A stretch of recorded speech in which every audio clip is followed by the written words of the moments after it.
It was almost Sonic the Hedgehog. Ooh, Will Ferrell. Someone from the Dark Knight trilogy is in the Human Centipede. He's.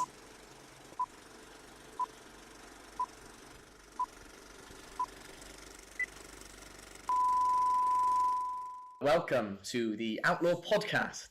We are trying something new here, a podcast, believe it or not. And yeah, just gonna see how this goes. Gonna talk about films, comics, series, anything nerdy related. Basically, that's why we're here. I don't know if you could have possibly guessed with all this ensembleness here. But I am Luke Blight. I am the director here at Outlaw Film Productions. And today we have Mo, who's going to be our first guest on this show. We did just find her on the street, just walking past. We were struggling to find a guest. So we just kind of abducted her. Paid me in Jaffa cakes. Yeah, that's the only way to go. So hello and welcome to this. Thank you. It is nice to be here. Yeah, good. That's a good sign. So we'll start off by tell us a little bit about some of your favourite films. So, definitely not looking at a list I had to take a screenshot of. It's a difficult question. You can't. Well, that's the thing. Like, I used to have I went through a phase where I was very comfortable with I have a favourite film, but it changes every few years, and now I'm like I could not possibly choose one, even in phases. So some of my favourite films, and I'm not going to read this whole thing, are Scott Pilgrim vs. the World, Howl's Moving Castle, Scream, The Social Network, The Great Muppet Caper. That's just such a rude. I mean, not Muppets. You can't go wrong. And it's the film nobody knows about, The Great Muppet Caper.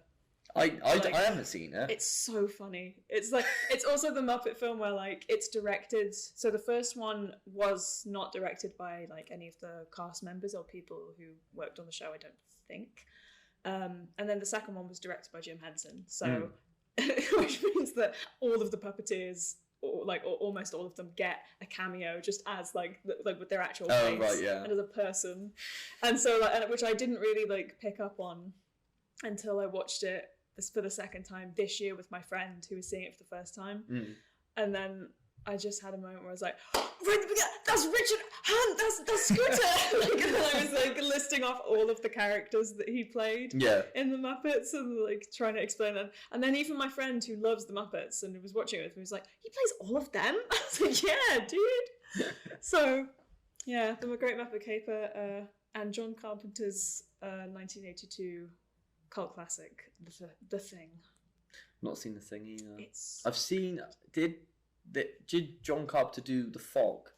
He did. I have seen The Fog. I've seen The Fog. Oh, you're gonna love The Thing so much more than The Fog. I mean, nothing really happened. It just the fog approaches. That's yeah, and I watched that. I mean, I didn't really pay attention to it because I was doing my makeup, getting ready for work, I think, or something. When I had it on in the background, but it definitely was couldn't tell you a single thing that happened in that film other than Jamie Lee Curtis goes to bed with a man that she just met and got a lift from, and it's just the 70s. They're a different time.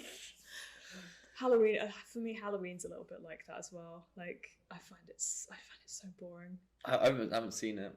It's one of the that and Friday the 13th are held up as they were just huge. Oh, Sam shaking his head behind the camera.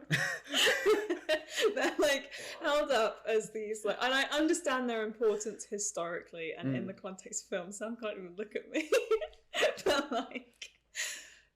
they're just I rewatch them now, and I think it doesn't help that I'm rewatching them for the first time as an adult and having seen so many other films that I think just I've built on that but are better. Watching them now, I was just I can't get into it. I'm gonna get a lot of flack for that. Everyone's gonna be on Sam's side for that opinion. That's my favourite films. Oh, cool. Or some of them. Nice, yeah. It's always hard. You can't, because I was thinking of being what's your favourite film? As one of these questions to ask, but you can't just, like you're saying, it alternates between moods and every now and again. So a few of them, get to Oh, nice. Cool. Well, the main reason why we're here is we can talk about a few different subject matters. First of which, we're going to be talking about the Lego movie. Absolutely brilliant movie. That's why we got this lovely piece built by Mo just before we abducted her. Conveniently abducted her with the Lego set that we've got on display, which is Benny's spaceship from the film. Nice little set decor there. But yeah, it's been 10 years since that film's come out, which is crazy. I remember when the first time I watched it, it was definitely not illegally downloaded onto a tablet that I had. But I remember plugging it into my TV back at home, watching it with my nephew. And yeah, it was just brilliant. Absolutely amazing. What about yourself? Do you remember the first time you watched it? So I went to see it in the cinema like a good boy.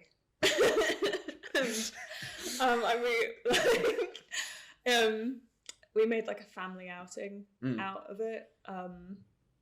And also I went, and it was just very rare that we all went to see a film together. Yeah. Like me and my parents and my brother. And then we all went because we all loved Lego anyway, and we were all like, oh, I hope this is good. And then it was like better than we ever could have imagined. Yeah. Because it so easily could have just been like, it's already a popular product. It was already a mainstream film. It was already like, you know, these huge advertisements everywhere. It so easily could have been like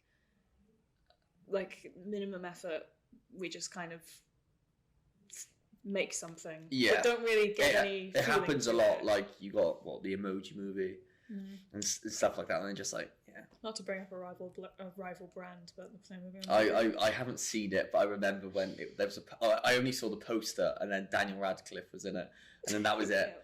And then I didn't hear anything since then. No, funnily enough. So it so easily could have been something like that, because stuff like that has existed like before and since. But they made this like they just made it gave it so much heart, and like I think that is like the vibe that I get from Lord and Miller, who were the directors on this, and I think have then produced like probably every Lego film, or like most of them. Yeah, I'm pretty sure. Yeah, because I know Chris McKay directed Lego Batman. But then I think they produced it. But like when you watch Cloudy with a Chance of Meatballs, which I believe they also did, that came out a few years before. And you'd see promotional material for that, and you think, oh, this is just a silly cartoonish kids movie about food becoming life. And then it has this incredible heart about this like relationship between a dad and a son that's been like broken up by the death of his mother and like his wife, and how they don't really know how to communicate with each other. And then it all builds into the end of the film, him basically being like, I'm really sorry I can't communicate with you, but I love you very much and I'm proud. And it's just like... right in the field. So they're expert. I think Lord and Miller are like experts at masking, or like, not masking, because they don't really want to hide it, but like putting so much heart and like genuine feeling and care into something that can also be silly and like fantastical, and not making it feel so like bleakly corporate as well. Yeah, did they also do that something with the Mitchells? The Mitchells versus the Machines. Yeah, I've only seen a little bit of that, and what I saw, I was like, this looks pretty good, because it was like, well, the trailer came out and I was like, yeah, it looks all right, but then it's the same type of thing, like, oh, animated family film. It's always like they love a rough parent-child relationship that needs to be rekindled. They've clearly had some stuff going on in the past. What would you say is your favourite part about the Lego movie? Benny. Without doubt. Yeah. Like the one thing that like when we were setting this all up, I said to like the room at large, like, oh, if either of you want this, like want the spaceship, like you can have it. And they were, because I can't put it anywhere, and they're just like, yeah, okay, that's fine. And then there was a pause, and then I realised something, and I immediately turned to Luke and went, I can keep Benny though, right? He's there at the front. He's there at the front waiting. And it's so silly, because I think it's just like there's so many parts of him that I love. Like, he's got a special interest. I have big special interests. He always wants to talk about them, but never gets to until there's a big moment. And then you really, it's again, like, the Lord and Miller effect of, like, it's this silly bit that he wants to build a spaceship and then can't for, like, the entire film. And then when he gets to, you're like, it's like, you're so hyped for him. And, like, just there's so much genuine joy, and, like, he says, like, I think when I was rewatching this last night, like, I think there are some moments where, like, I think there's a theme of, like, repetitiveness as a joke that, like, I was a little bit, like, not as into until he says spaceship about 10 times within the space of 20 seconds as they get, like, once he's able to make the spaceship. And then I was like, no, this is so fun, the peak comedy. This is great. And I think it's that, and then also the fact that he's voiced by Charlie Day, who I, like, love as, like, a little guy, and also just, I think he's such a good voice actor. And I know that, like, not in the sense of, like, he does a different voice, because you can always hear that it's him in, like, you can hear it in, like, the Mario movie when he voices Luigi, but it's that he knows exactly, like, the right intonation for voice acting and how to use his voice to make it more cartoonish and like stand out more, because it has to, because it's the only part of you as an actor that will be seen or heard or whatever, or show up on film. So I just love him. And then this set, like, is just cool. The voice cast of that film, though, you got Morgan Freeman, Will Ferrell, Charlie Day, Elizabeth Banks, Will Arnett, Alison Brie, and a lot of very, like, Chris Pratt, 2000s, a lot of people from, like, sitcoms and comedies, like Charlie Day from It's Always Sunny, Chris Pratt from Parks and Rec, Alison Brie from Community, Will Arnett from really bad time for me to forget the name of this program, the really famous one with, like, Jason Bateman and everyone. Arrested Development? Yes, that one. Damn it. I've not seen it. I just know Jason Bateman. Yeah, but that, like, and then Elizabeth Banks is also, like, you know, one of the most involved people in, like, comedy in film and TV, or, like, in film from the sort of early 2000s to 2010s and stuff. And it's just, no wonder this film is funny. It's got a lot of, like, funny people in it who have excellent comedic timing. Will Arnett's in the film, obviously. I meant to say Will Ferrell. Will Ferrell. I mean, Will Arnett is obviously in the film as Batman. But we've got Will. He's not in the thing we're talking about next. No, he's not. No, because we're talking about Will Ferrell, who's been in lots of films. One of my personal favourites, which is a bit of a wild card, is a film called The Other Guys, with him and Mark Wahlberg in. Yeah, I've got a rooted from Sam. It's a brilliant film, but again, not the one we're talking about. But his character in it is Lord Business. He's a bit of a nasty piece of work. He wants you to follow the instructions and not be creative in the whole film. That's why this film isn't, like, hugely corporate, because the villain is corporate. So you've got him. He's the big bad, of which he's also a big bad in another film, which is Barbie, where he plays the same guy. The same guy, basically. I'll pass that one over to. Yes, so Barbie and the Lego Movie are two very similar films. Yes. I don't believe I'm the first one to point this out at all. There is a fantastic TikTok creator called Jay Stoobs who does, like, film discussion and just, like, videos talking about and reviewing and theorizing about films that are going to come out or have come out or what have you. And in, I believe, her films, she made a list of, like, films that she'd recommend you watch before you go and see Barbie. And in that list was the Lego Movie. And turns out that was the most perfect, like one of the most perfect films you could possibly watch before you went to see it, because not only is Will Ferrell playing the same guy in both of them, almost, but like it's completely like fish out of water, like your whole world is perfect, but like in a very, like, you as the audience can tell it's in a very superficial and like something's like not quite right under the surface kind of way. And then the chosen one protagonist gets thrown out of whack and all these weird things start happening, and they have to go out on a mission to another world to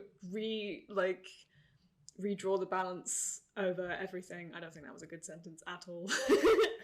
But, you know, like bring balance back to the world. Yeah. So it's like... bring balance to the force. Yeah. Sure. It's like... it's a classic, like, hero's journey of like state of normalcy is disrupted, quest to return place to state of normalcy is returned, like, and it is like kind of, but usually state of normalcy is returned, but not in the same way as it was before, so things are good again, but they are not the same. And that is absolutely the vibe for both films, of where like they improve by the end, don't they? Like, because they realise the error of the systems that they were previously living in. Like, the Barbies realise, we should probably give the Kens a little bit of power. Yeah, just a little bit, though. Not too much. Because we were actually doing all right. Yeah. Like, and then Barbie's self-actualization kind of journey. Again, Jay Stoops was referred to Barbie as like a coming-of-age film, like, because it's Margot Robbie's Barbie's realization that this is actually, she goes into the human world and experiences all these things like emotions and like imperfections, and finds that aging, and finds that she actually, where she previously was scared of them, seeing them in practice, she realizes they're actually like, I actually don't hate them. Like, they're nice. And Emmett goes through the same thing of like, he's so terrified of not following the instructions, and then he starts gradually to embrace his own ideas and his own creativity, and double-decker couch. Yeah, exactly. And like, starts to be, even like when he makes his own head the wheel that they need to keep the car going when they're running away from Bad Cop. Like, there's little stuff, but I mean, it's so silly, but it is an idea. And it is him like literally using his head to like find solutions that will help them. And like, by the end of it, he's embraced, like, he teaches them like about like the benefits of following the instructions, because I feel like if Lego came out with a film that was just don't follow the instructions, that would be a huge business loss. Yeah, definitely. But like, he like, by the end, they've all sort of embraced the part like, oh, by following the instructions we now understand plan structure and basic design structure a bit better, so that we can all work together. And Emmett has realised, if we just let people do what they want, we will actually, as a whole, be happier if we're not constrained to these things. And I think, like, at the start, he's actually not completely happy with the way he is, because he realises when Bad Cop shows all that security interview footage of them trying to find out who he is from like his co-workers. Oh yeah, and it's just like, oh, Emmett, that guy, and he's like, what? Exactly, like nobody knows who he is, and so it's so sad. There were so many moments in this film where I nearly cried. It was like, but at really specific points. I have a list on my phone that I'll look at in a second to remind myself. But like, yeah, like, so he goes on this journey where, you know, he thinks he's happy in the beginning, but in fact he realizes, oh, I am so routine and so strict about the way my life has to be every single day, that it has made me personalityless. It has made me like the most average guy. And then he goes on this journey and realizes, actually, there is something unique and special about me. And instead of like being the chosen one by the end, he shares that with Lord Business, and like is like, you're the special. Like, you're also we're all special. We're all great. And everyone is awesome. Everyone is awesome. It's nice. Yeah, nice and wholesome. Going back to Barbie quickly. Obviously, Barbie, brilliant film, has been produced by a little studio called Lucky Chap Entertainment, who have done a few other films. Then I, Tonya, Birds of Prey, Saltburn. Pause for effect. But Birds of among many others, of course, as well. But they're just the ones I got on my list here. But it's been 4 years since Birds of Prey as well, which is also crazy. I remember I think that was the last film I saw before COVID in the cinema. And what a film! The last film the last film I saw in the cinema, if I hadn't done the double showing, or if I hadn't done the double screening that I did with my friends, it was almost Sonic the Hedgehog. Ooh. Which kind of would have been cool. Yeah. But then we immediately went in to see Emma in the screen next door after that finished. So that was the last film I saw. Oh, right. Which was a much more sophisticated and elegant film person. Yeah. Than Sonic. I kind of would have loved it to be Sonic. I mean, yeah, Sonic. Yeah. But yeah, 4 years of Birds of Prey. I mean, the DCEU is now dead. Because it's now the DCU, I think. Maybe. Because we got, I think it's James Gunn and Peter Safran, I think, possibly. Yeah, I'm getting a nod from Sam. It's good. Yeah, it is human blood. Celebrating 4 years of Birds of Prey. But Lucky Chap, they're based in Los Angeles. Founded in 2014 by a few people. We got Tom Ackley, Josie McNamara. Yep, I said it right. Sophia Kerr, and of course Margot Robbie. Yes. I mean, if she's watch it, she'll comment. She'll be like, "Oh, hi." She's literally married. Tom Ackley is her husband. For now.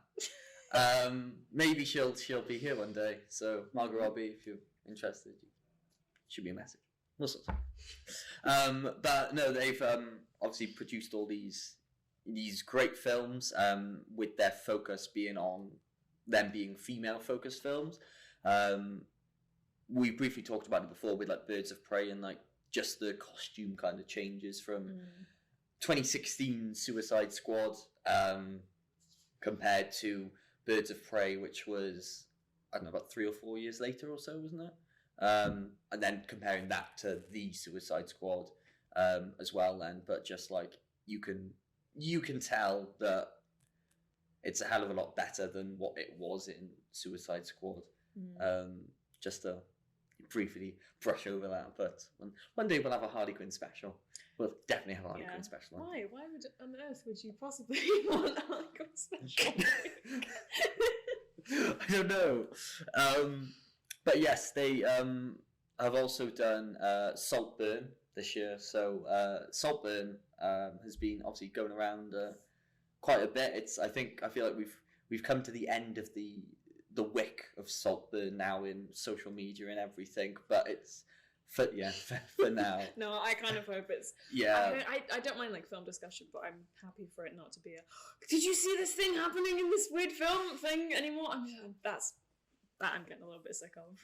Weird things happen. Maybe I'm just desensitized because I've been on the internet since I was a child, but weird things happen in films, and it's like Human Centipede exists. Weirder things have happened. That is true. Human Centipede, that does exist. Have you ever watched all 3? No, I've never watched even a single one of them. I'm ashamed, I say almost ashamed. I am ashamed to say that I've watched all 3 back to back. I saw the shame across your eyes as soon as I said I hadn't seen any of them. Oh no. How could you watch them back to back? Because I was watching them with my cousins once, and they'd never seen them, and we watched the first one, and they were like, "Oh, there's another one." I was like, yeah. Watch the second one, and watch the third. And they get worse. Yeah, of course. They were never good. No, yeah. But I get what you mean by there are weird films out, and I think it just stirs up a lot of controversy for people to talk about them. Well, especially because Saltburn is actually a mainstream release, or more mainstream release. Human Centipede was Tom Six, I think, is the director of the 3 of them, and he just spouted it out and was like, here's a film, and it was seen by 3 people and then became a huge internet hit. Yeah. But I feel Saltburn was something that had actual like big promotion and build up and then reviews and more like immediate attention. Yeah, than, like, I mean, a cult following. you've also got names in it. Like I don't think there are any like known actors in Human Centipede. Thank God. There is in the third one. In the third one, you've got who plays Moroni in the Dark Knight trilogy. I can't remember what his name is, but he plays the warden. Someone from the Dark Knight trilogy is in Human Centipede. I think it's in the Dark Knight. Until next time, same Outlaw time, same Outlaw channel. He had a new lens built specifically for the show, because like you go back to like 2014, like you can't say you watch anime on the school playground. Freddie Highmore. That's it. Yeah, because he played himself.